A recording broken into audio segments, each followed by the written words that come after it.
So that, ladies and gentlemen, is not what you want to see. There's one there, and I think there's one around on the other side of us. Kind of over that way. Public land hunting, this is what happens.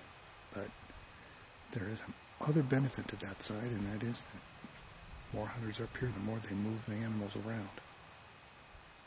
So then it becomes right place, right time. Our strategy this morning was dead on. We were literally 50 to 75 yards underneath a whole group of elk. And we got there in the dark, just at first light, and we could hear them calling and talking to each other. All the cows were chattering up, and then they just kind of meandered off. But we had it planned right. They just decided to move early to a new feeding area. Oh well. But just some spectacular views up here.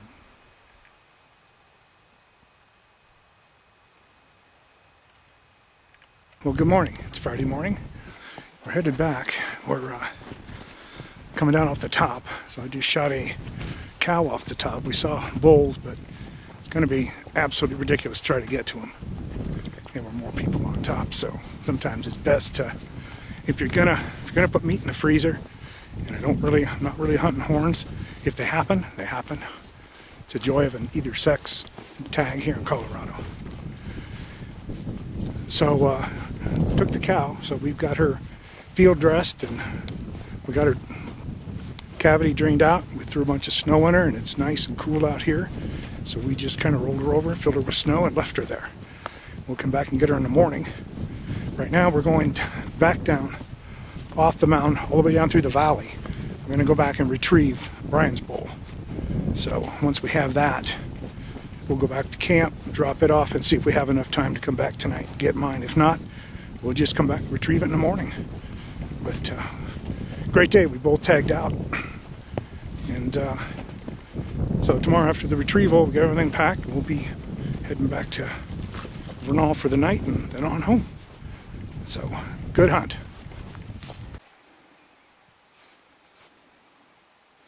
In fact, there's a couple guys right there. There's one. They've been up there working on the cow all day yesterday and all day today, and they've been packing it up on backboards all the way down to the bottom. And they finally have a horse that they've rented with panners so they could get him out of here. But they've been taking 2 cows out, and we were right next to them yesterday. So they got 2 cows. They've been working until late last night and today, still trying to get their elk out. So we're pretty fortunate. We're pretty fortunate to have gotten our elk. And we basically field dressed her, got her cooled, got her down the hill with ropes in one piece. Well, you can see Brian there in front of me. He's we've got the horses up this draw. Now this has to be the one of the toughest retrieves we've ever done.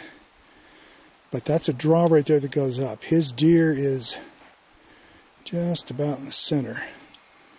We put her in the snow right up in there behind that little scrub oak. So she's been there all night. And what I wanted to do is give you some idea. This is the drainage we just rode up.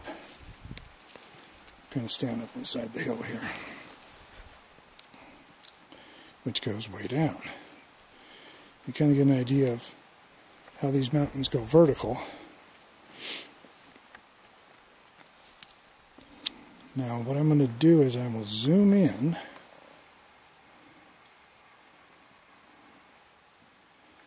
so that elk was shot just about where that big juniper is, right in the middle, and that's where we had to get her down the hill from there, and it's absolutely vertical.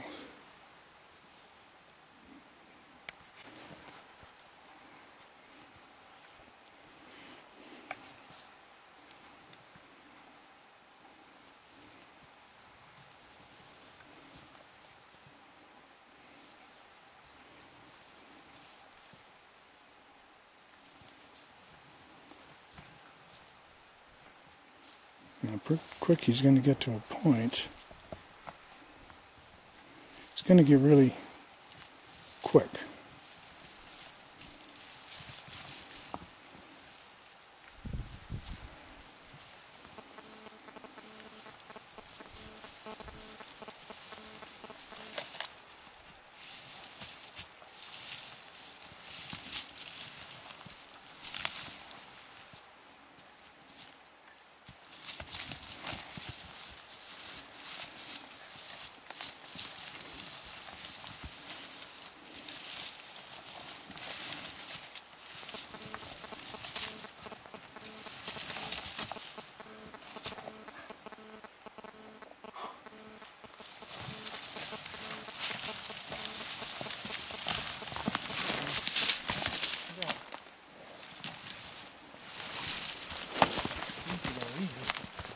Easy.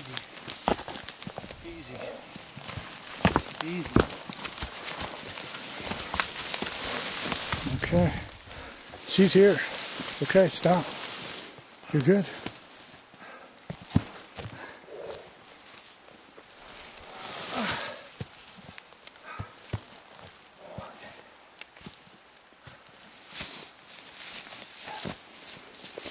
Okay, now the cutting begins.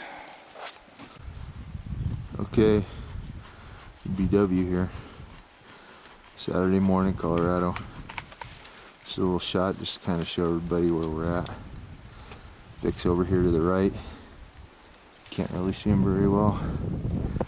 He's cutting a tree limb so we can get the horses out with the panniers full of meat, as we got his elk up here.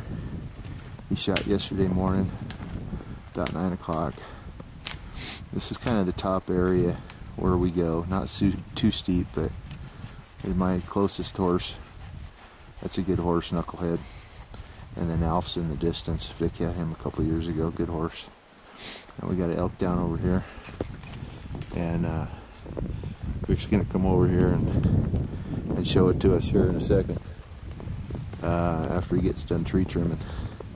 But he got her about 250 yards on the other side of the canyon, which is down behind those trees, and took a good shot, dropped her right here. So we got some work to do, carve her up, get her on the horses, and pack her all the way down to the bottom of that mountain down there where our camp is. Here's Vic back from his tree trimming escapades. We'll follow him over here to his elk. Just kind of show you where she was at.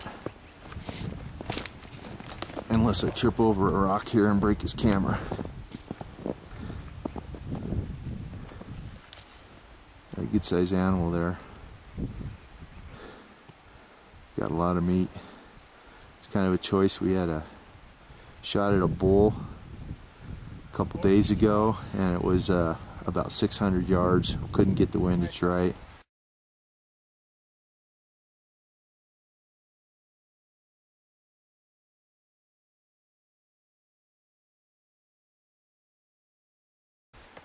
But took the opportunity yesterday to fill the tag with a cow instead, and I think it was a good call. There's just not a whole lot of elk running around this year, at least yet. Probably after the next storm.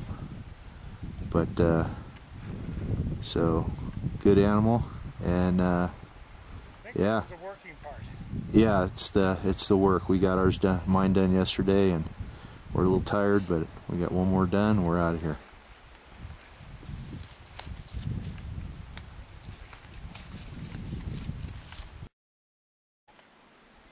So here we are again, same spot. So I want to get a shot of Vic Bossell here, working on his elk.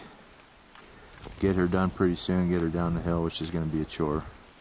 We'll end up, there you go, we'll end up quartering her out, putting her on some panniers on our fine steeds here, and walking them down the hill. It's a little slick in the snow and the rocks, but it's the only way to go. Beats the heck out of putting it on your back. And I think if I just leave Vic by himself for about an hour, I could sit down and have a cup of coffee. Sounds like a good idea, don't it, Vic? Yeah, just don't look behind you. Yeah. Anyway, that's kind of how this all sets up here. Beautiful spot.